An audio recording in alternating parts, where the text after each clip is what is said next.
आपण सध्या 5G वापरतोय, पण याच्याही पुढे एक नवीन जग तयार होत आहे. पुढच्या पिढीची कनेक्टिव्हिटी आपलं आयुष्य कसं बदलणार आहे. आज आपण कनेक्टिव्हिटीच्या भविष्यावरचा पडदा उचलणार आहोत. चला पाहूया हे नवीन जग कसं असेल. कनेक्टिव्हिटीची ही जी पुढची पिढी आहे ना, ती आता अगदी आपल्या दाराशी येऊन ठेपलीये आणि ती आपलं आयुष्य पूर्णपणे बदलून टाकू शकते. आणि हा फक्त इंटरनेट स्पीड वाढण्यापुरता विषय नाहीये, अजिबात नाही. ही एका नवीन डिजिटल युगाची सुरुवात आहे. बरं, याचा अर्थव्यवस्थेवर काय परिणाम होईल? आकडा ऐकला तर थक्क व्हाल. तब्बल $1.3 ट्रिलियन. हो, 2030 पर्यंत या नवीन तंत्रज्ञानामुळे जागतिक अर्थव्यवस्थेत एवढी प्रचंड वाढ अपेक्षित आहे. चला तर मग बघूया हा $1.3 ट्रिलियन प्रचंड आकडा नेमका येणार तरी कुठून. याचं उत्तर काही प्रमुख क्षेत्रांमध्ये दडलंय, जिथे हे तंत्रज्ञान एक नवी क्रांतीच घडून आणणार आहे. या प्रचंड वाढीपैकी 80% जास्त फायदा तर फक्त 3 क्षेत्रांमध्ये दिसणार आहे. सगळ्यात जास्त वाटा आहे हेल्थ केअरचा, तब्बल $530 अब्ज. त्यानंतर येतात स्मार्ट युटिलिटीज, $330 अब्ज. आणि मग ग्राहक व मीडिया क्षेत्र, $254 अब्ज. या सगळ्यामध्ये आरोग्य सेवा क्षेत्रात तर अक्षरशः क्रांतीच होणार आहे. जागतिक जीडीपीमध्ये $1.5 ट्रिलियन पेक्षा जास्त भर घालणारं हे एकमेव क्षेत्र असेल. पण हा बदल नेमका कसा दिसेल? चला जरा खोलात जाऊन पाहूया. जरा विचार करा, रिअल टाईम मॉनिटरिंगमुळे लोकांना हॉस्पिटलमध्ये कमी राहावं लागेल. रुग्णवाहिकेची वाट बघण्याऐवजी ड्रोन चक्क 4 पट वेगाने डिफिब्रिलेटर किंवा औषधं पोचवतील. इतकंच नाही तर डॉक्टर दूर बसून रोबोटिक शस्त्रक्रिया करू शकतील. आणि टेलिमेडिसिन तर इतकं प्रभावी बनेल की विचारायची सोय नाही. या सगळ्याचा अंतिम उद्देश एकच आहे, आपलं आयुष्य अधिक सुरक्षित आणि निरोगी बनवणं. पण एक मिनिट, हे सगळं आजच्या 5Gवर शक्य आहे का? तर नाही. यासाठी आपल्याला 5Gच्या पुढच्या अधिक प्रगत टप्प्यावर जावं लागेल. चला तर मग हा पुढचा टप्पा म्हणजे नेमकं काय आहे ते समजून घेऊया. 3GPP नावाची एक संस्था आहे जी मोबाईल तंत्रज्ञानासाठी जगभरातले नियम म्हणजे स्टँडर्ड्स ठरवते. त्यांच्याकडे याचा एक स्पष्ट रोडमॅप आहे आणि त्यांच्या रिलीज 18 पासूनच 5G ॲडव्हान्स्ड नावाच्या एका नव्या पर्वाची सुरुवात झालीये. तर हे 5G ॲडव्हान्स्ड म्हणजे आहे तरी काय? सोप्या भाषेत सांगायचं तर हा 5Gचाच एक मोठा अपग्रेड आहे. याने काय होतं तर परफॉर्मन्स वाढतो, नवीन गोष्टींसाठी नेटवर्क वापरता येतं आणि सगळ्यात महत्त्वाचं म्हणजे यात AI आणि मशीन लर्निंगचा वापर करून नेटवर्कला अधिक हुशार बनवलं जातं. 5G ॲडव्हान्सचं मुख्य लक्ष आहे ते म्हणजे कामगिरी सुधारण्यावर. म्हणजे काय तर चांगली मोबिलिटी, सगळ्या ठिकाणी चांगलं कव्हरेज आणि नेटवर्कची ऊर्जा बचत.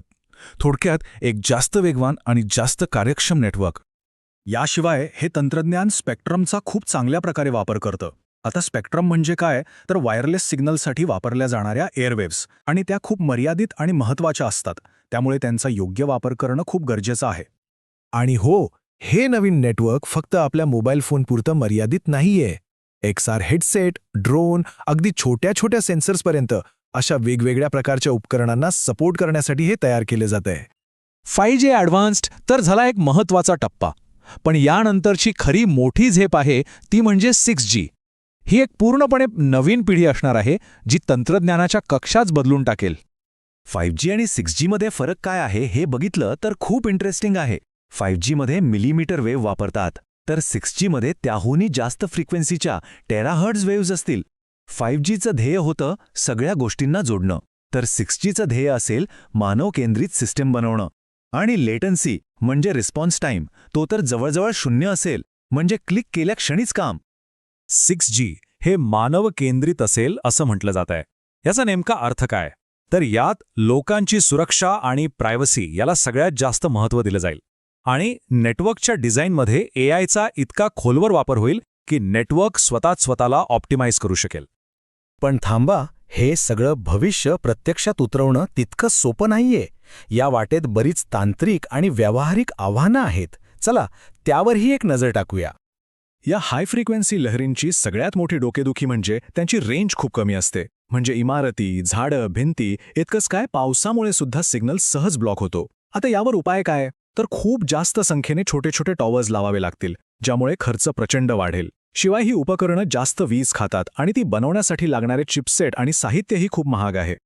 आणि आव्हानं फक्त तांत्रिक नाहीत तर भूराजकीय सुद्धा आहेत.